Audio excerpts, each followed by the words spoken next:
Di tengah perayaan hari ulang tahun ke-78, Ketua Umum PDI Perjuangan Megawati Soekarno Putri di Istana Batu Tulis, Bogor, Kamis siang, muncul isu Megawati akan bertemu Presiden Prabowo Subianto. Isu pertemuan mencuat beberapa jam sebelum Prabowo bertolak ke India untuk kunjungan kenegaraan. Sekalian memberi selamat kepada Megawati. Ketua Harian Partai Gerindra Sufmi Dasko Ahmad memberi sinyal tidak ada pertemuan antara Mega dan Prabowo hari itu. Kalau Pak Prabowo hari ini memang berangkat untuk dinas ke India ya, tapi kemudian seperti yang tadi ditanyakan juga saya belum tahu seperti apa, ya tapi kami secara sebagai ketua harian Partai Gerindra dia ikut mengucapkan selamat ulang tahun kepada Bu Megawati, semoga selalu sehat dalam lindungannya. Wakil Ketua Dewan Pembina Partai Gerindra, Titik Soeharto, turut memberi selamat kepada Megawati yang berulang tahun. Menanggapi wacana pertemuan Prabowo dan Megawati, Titik menilai pertemuan tokoh bangsa sebagai hal yang positif. Selamat ulang tahun untuk Ibu Megawati Soekarno Putri. Semoga panjang umur, sehat walafiat, dan senantiasa dalam lindungan Allah Subhanahu wa Ta'ala. Hari ini ulang tahun Bu Mega yang ke-78 ya. Dan hari yang sama 23 Januari juga ulang tahun kakak saya Mbak Tutut. Saya dengar dari media-media aja bahwa ada mau ada pertemuan. Ya kan baik-baik aja ya kalau namanya tokoh-tokoh masyarakat bisa ketemu, mungkin bisa. Politisi PDI Perjuangan yang turut hadir merayakan ulang tahun Megawati di Istana Batu Tulis, Eriko Sotarduga bilang, Megawati menyampaikan pesan kepada seluruh kader untuk bahu-membahu mendukung pemerintahan Prabowo Subianto. Soal apakah PDIP akan gabung pemerintahan atau tidak, Eriko menyatakan Megawati yang akan menyampaikan pada saat yang tepat. Beliau juga menyampaikan kepada seluruh kader partai yang ada untuk disampaikan kepada semua anggota maupun simpatisan PDI Perjuangan maupun seluruh rakyat Indonesia bahwa dalam situasi ini kita mari bahu-membahu, saling bantu-membantu, kita mensupport pemerintahan ini agar ini berjalan dengan baik. Saya rasa nanti beliau yang memutuskan seperti itu.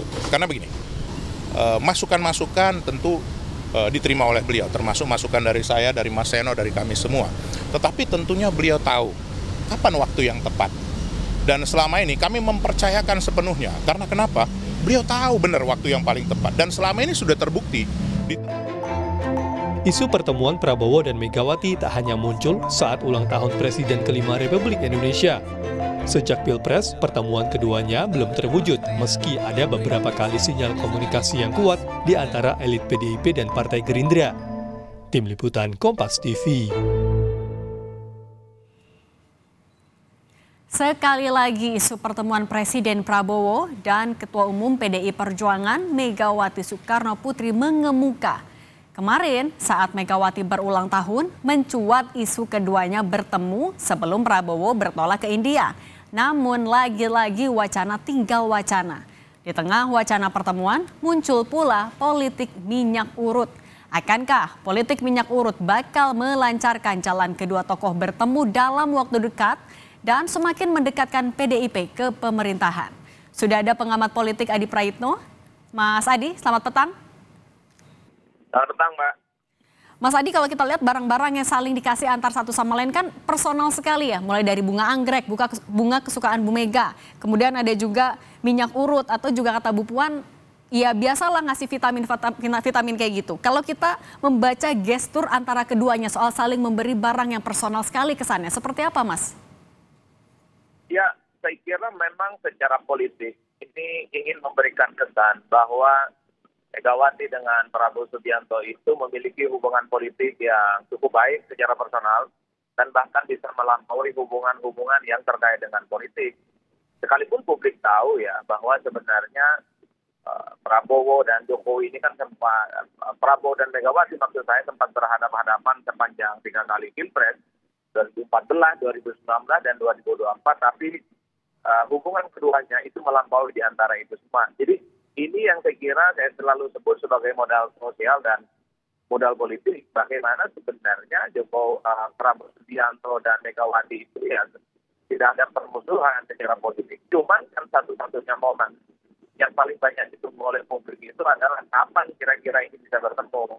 Karena ketika secara politik chemistry-nya sudah terbangun, secara personal juga sangat-sangat, ya tentu momen satu-satunya yang bisa membuktikan bahwa keduanya baik-baik saja, ya memang harus segera bertemu. Saya kira di situ Mbak konteksnya. Nah Mas Adi, kalau itu bisa jadi modal politik, modal sosial, mencermatinya juga pemberian dari Presiden Prabowo Subianto sebagai Ketua Umum Gerindra kepada Megawati Soekarno Putri, Ketua Umum PDIP, hanyakah sebatas menjaga keakraban itu atau bisa kita lihat lebih jauh lagi?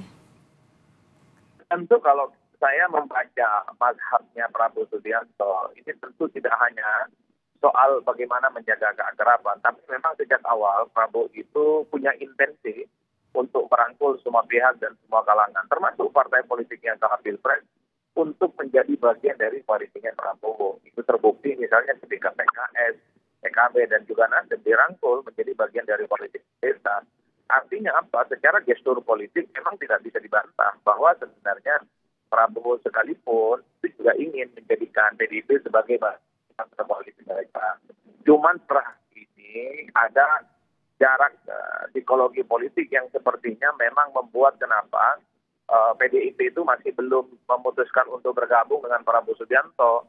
Apa jarak politiknya? Sepertinya ya kawan-kawan PDIP itu masih belum ya, terkait dengan kekalahan Pilpres di 2024 yang menurut mereka penuh dengan kedoliman, penuh dengan ketidakadilan, sehingga mereka itu dikalahkan dalam Pilpres. Ini yang saya kira memang agak rumit untuk menjelaskan kepada publik ya, khususnya.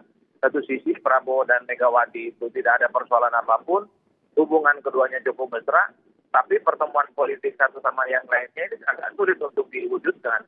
Bahkan per hari ini kalau kita mendengarkan narasi-narasi politik PDIP, itu kan memang agak sedikit paradoks ya. Satu sisi berada di luar kekuasaan, tapi sisi yang lainnya PDIP itu meminta kepada kader PDIP, kepada elit-elit PDIP untuk mendukung penuh bagaimana visi misi dan semua program yang ingin diwujudkan oleh Prabowo Subianto. Jadi di situ konteksnya Mbak.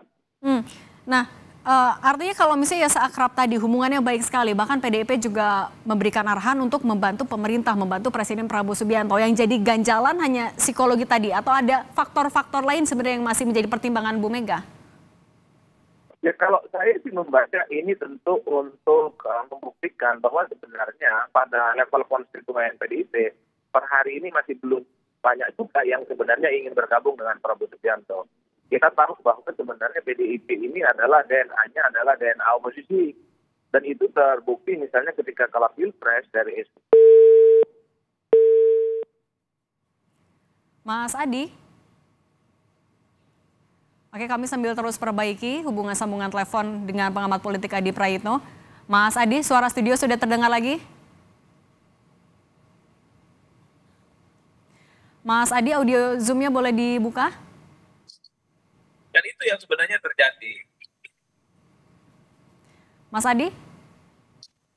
Halo? Mas Adi, suaranya putus-putus? Halo Mbak? Oke, Mas Adi boleh dilanjutkan lagi, silakan. Kalau saya melihat kecenderungannya, PDIP itu sebenarnya DNA politiknya adalah oposisi. Jadi kekalahan di Pilpres itu sepertinya lebih siap bagaimana PDIP itu jadi oposisi dan berada di luar kekuasaan.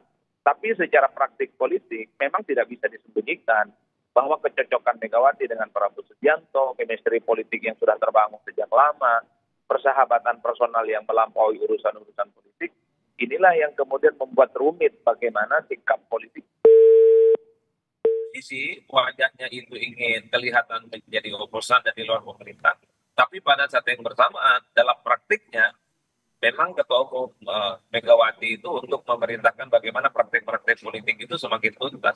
Dan ini yang saya sebut sebagai soal bagaimana metodologinya bertemu itu sangat rumit. Oke, baik. Mas Adi Praitno, pengamat politik, terima kasih sudah berbagi di Kompas Petang. Sehat selalu, Mas.